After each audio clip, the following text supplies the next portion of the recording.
बड़ा आप SC ST OBC के शोषण के पक्ष में आवाज़ उठा रहे थे जब स्टे आया, और जब गाइडलाइंस आई थी तब भी उनके पक्ष में बात कर रहे थे। आपको लगता है कि ये JNU कैंपस में जो ढपली बजा बजा के ब्राह्मणवाद के विरोध में नारे लगा रहे हैं, ये शोषित हैं?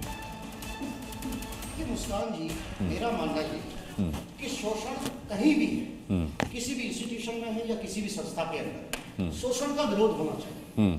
और हम आजादी के इतने दिनों बाद अब हमको ये सोचना चाहिए कि किसी भी तरह का जो भेदभाव है, चाहे वो लिंग के आधार पर हो, यही तो सुप्रीम कोर्ट ने कहा, यही तो कल सुप्रीम कोर्ट ने कहा होना चाहिए। हाँ। और अब की बात अनुसूचित जाति जनजाति पिछड़े की नहीं है, छात्र छात्री ही है, सामान्य जाति का कोई भी व्यक्ति या कोई भी बच्चा। सतीश जी, आपका ऑडियो ऑन एयर नहीं जा रहा है, कुछ आपके माइक में दिक्कत है, मैं ठीक करवाता हूँ। गंगा साय मीना हमारे साथ हैं। चलिए गंगा साय मीना जी, क्योंकि आप प्रोफेसर भी हैं और JNU के हैं और आप ही के प्रेमिसेस में ये सब हुआ है, आपको लगता है कि ये शोषित छात्रों ने ढबली बजा करके ब्राह्मणवाद के खिलाफ नारा बुलंद किया है? आपको लगता है कि अगर इनका शोषण कोई करेगा तो ये चुप रहेंगे, कि स्टे के खिलाफ ये ढबली लेकर के सड़कों पर निकल आए, इनका शोषण किया जा सकता है? मतलब अब आप इसको कैसे जस्टिफाई करेंगे? बड़ी अजीब बात आप कर रहे हैं कि शोषित को ही शोषित के पक्ष में खड़े होना चाहिए।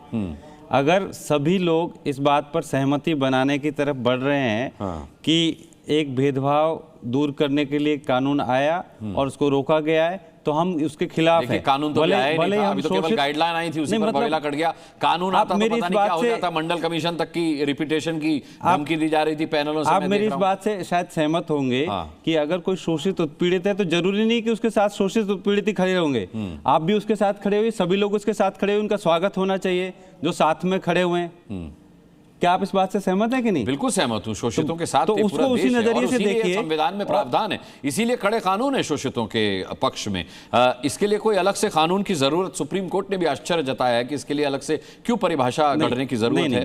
उससे हमारी असहमति है। ठीक है, उससे आपकी असहमति हो सकती है, लेकिन ये जो UGC ने जो गाइडलाइन तैयार की थी, ये भी तो हमको ध्यान रखना पड़ेगा कि यही माननीय सर्वोच्च न्यायालय के निर्देश के आधार पर हुआ है। बिल्कुल, जब तमाम याचिकाएं, लेकिन अस्पष्ट है ना वो जी, वो अस्पष्ट है। नहीं देखिए, उसमें आदेश पर हुआ लेकिन अस्पष्ट नहीं, उसमें देखिए मेरी बात सुनिए, जब शिक्षण संस्थानों के अंदर तमाम आत्महत्याओं के जो आंकड़े कहीं ना कहीं रखे गए, तमाम याचिकाएं आई, उन याचिकाओं का संज्ञान लेते हुए माननीय सर्वोच्च न्यायालय ने यह निर्देशित किया UGC को कि अब वो समय है कि UGC को आगे बढ़कर के तमाम इंस्टीट्यूशन के अंदर कुछ गाइडलाइन तैयार करनी चाहिए थी।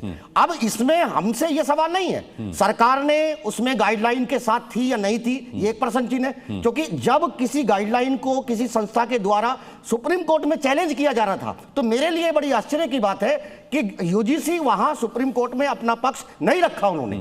और क्यों नहीं रखा, ये एक विषय हो सकता है। इसमें क्या बात होगी, क्यों नहीं रखा? क्यों नहीं रखा? ड्राफ्ट नहीं बन पाया, जिनसे ड्राफ्ट नहीं बन पाया, वो क्या पक्ष रखेंगे? अगर वो संस्था स्पष्ट ड्राफ्ट नहीं बन पाया, अगर वो संस्था, अगर वो चैलेंज तो UGC हो रही थी ना, इसके अंदर दो चैलेंज जो मैं आता हूं, मैं आता हूं, जिस संस्था ने वो नियम कायदे कानून जो भी तय किए वो गए सही थे या गलत थे, ये बाद में तय होगा। लेकिन अगर उसने कोई चीजें फॉर्म की है, इस पर बहुत ज्यादा स्थिति जो है क्लेरिफाई विनीत जिंदल कर सकते हैं, क्योंकि पिटिशनर भी हैं, वो इस मामले में याचिकाकर्ता हैं, मौजूद थे उस वक्त। विनीत जिंदल जी, सवाल ये है कि आज हम एक नए पक्ष पर डिबेट कर रहे हैं। कल इस पैनल से धमकी दी गई थी कि अब SC ST और OBC ये मिलकर के स्टे के खिलाफ आंदोलन कर सकते हैं, सड़कों पर आ सकते हैं, और आज हमें JNU के कैंपस में वो नज़ारा देखने को मिल भी गया। सवाल ये उठता है कि क्या विशुद्ध रूप से इसका राजनीतिक इस्तेमाल, इसका राजनीतिक लाभ लेने की अब कोशिश की जा रही है? बिल्कुल अनुराग जी, बिल्कुल मैं इस बात से आपकी सहमत हूं, और इसका कारण आप समझिए, यहाँ पे दो चीज़ें जो समझने वाली बात जो है यहाँ पे है, लगातार ये कहा जा रहा है कि भाई ये जो नए रूल्स जो बनाए गए थे वो सर्वोच्च न्यायालय की डायरेक्शन से बनाए गए थे। सर्वोच्च न्यायालय की डायरेक्शंस, जिन लोगों ने वो जजमेंट पढ़ा होगा, उस जजमेंट में कहीं भी ये नहीं कहा गया था कि UGC को कि किस प्रकार के रूल्स बनाने की ज़रूरत है या स्पेसिफिकली क्या करने की ज़रूरत है। उन्होंने कहा कि आप ऐसे रूल बनाइए कि अगर कोई पुराने जो 2012 के जो रूल्स हैं उनमें कोई वैक्यूम है, अगर कोई ऐसा गैप है जिसकी वजह से जो भी कंप्लेंट्स आती हैं उनको रिजॉल्व नहीं किया जा रहा, तो उसको आप पूरा कीजिए। उसको लेकर एक प्रपोजल आया, प्रपोजल के बाद एक कोई ड्राफ्ट तैयार हुआ, उसके बाद वो सर्वोच्च न्यायालय के सामने रखा गया। हम लोगों को लगा कि उसके अंदर कमियां हैं, हम लोग गए और उसको उसी सर्वोच्च न्यायालय ने जिनकी लगातार लोग बात कर रहे हैं कि भाई उसके बाद ही तो ये रूल्स आए थे, तो वो रूल सर्वोच्च न्यायालय ने नहीं बनाए, उनके अंदर गलतियां हैं, उनको ठीक करने की जरूरत है, उसी के लिए हम लोग वहां गए। अब इस बात के बाद जब सर्वोच्च न्यायालय ने स्टे कर दिया और ये कहना कि हम इसको लेके आंदोलन करेंगे, देखिए कल सर्वोच्च न्यायालय के मुख्य न्यायाधीश ने एक बहुत इंपॉर्टेंट बात है, कल सर्वोच्च न्यायालय के न्यायाधीश जो है मुख्य न्यायाधीश, उन्होंने एक बहुत महत्वपूर्ण बात बोली।